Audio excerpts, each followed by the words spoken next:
Encore une grande personne du basket français, on retrouve Fred Weiss. Fred, comment ça va? Ça va très bien, merci. On t'a eu plusieurs fois au micro de Sport en France pour commenter les matchs de Betclic Elite cette année. Oui.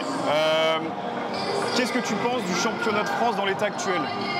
Et est-ce qu'on va dans le bon sens? Alors concrètement, j'ai eu la chance de faire sur Sport en France et d'être sur Bein aussi, de faire toutes les phases finales, et notamment ces magnifiques finales entre Monaco et l'Asvel.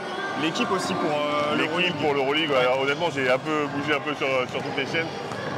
On a un championnat de France qui progresse beaucoup. Encore une fois, on avait besoin de locomotives. Maintenant, on a deux grosses. On a l'Asvel, on le savait depuis longtemps parce que Tony investit dans le basket français et on leur remercie. Et on a Monaco qui a beaucoup d'argent et qui a envie de faire les choses bien. En fait, on pourrait se dire Monaco a plein d'argent et il le dilapide. C'est pas ce qu'ils font. Je pense qu'ils sont en train d'essayer de se structurer, de faire les choses comme il le faut. Donc on a deux belles locomotives, on a des clubs derrière qui essaient de suivre. Je pense à Strasbourg, je pense à Nanterre qui va avoir une équipe incroyable cette année. Donc on a un bon championnat, on est très content. Maintenant, on espère qu'on aura un bon diffuseur.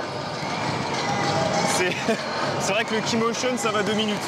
En fait, la Keymotion, moi, j'ai la chance de faire sur les TV souvent. Et parfois, c'est vrai que la caméra ne suit pas. Et je me suis retrouvé à faire un match où l'action se déroulait d'un côté du terrain et la caméra est partie de l'autre. Ouais, donc c'est pas grave. Alors l'avantage, c'est que je peux bluffer. Tu es en train de le voir, que je peux bluffer sans problème.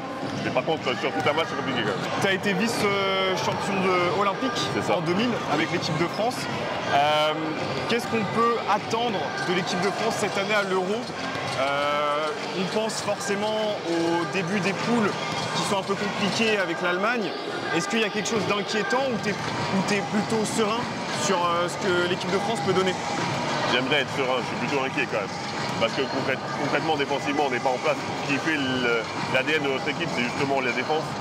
Et on a Andrew Albici qui vient juste d'arriver, qui n'est pas vraiment en cadre encore, et c'est lui pourtant le maître de la défense. On a Moustral aussi qui pourrait être là aussi pour rendre des services et un peu aider sur les post-up et attirer du monde un peu sur l'intérieur. Donc moi je suis un peu inquiet, mais je suis persuadé qu'ils vont savoir rebondir. Et encore une fois, même si on termine 4e, les croisements peuvent nous être favorables. Donc il faut sortir de poule et surtout pas entre 2 ou 3 par contre. Parce que si on finit 2, on croise contre les Grecs. Si on finit 3, on croise contre les Serbes.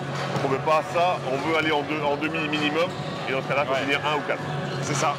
Merci beaucoup Fred. Merci beaucoup, c'est un plaisir. Amusez-vous bien les gars, je sais que vous allez être cramés parce qu'à la fin de la soirée, avec une interview comme ça, vous allez être cramés. Mais moi je vais être bien tranquillement assis là-bas, je penserai à vous.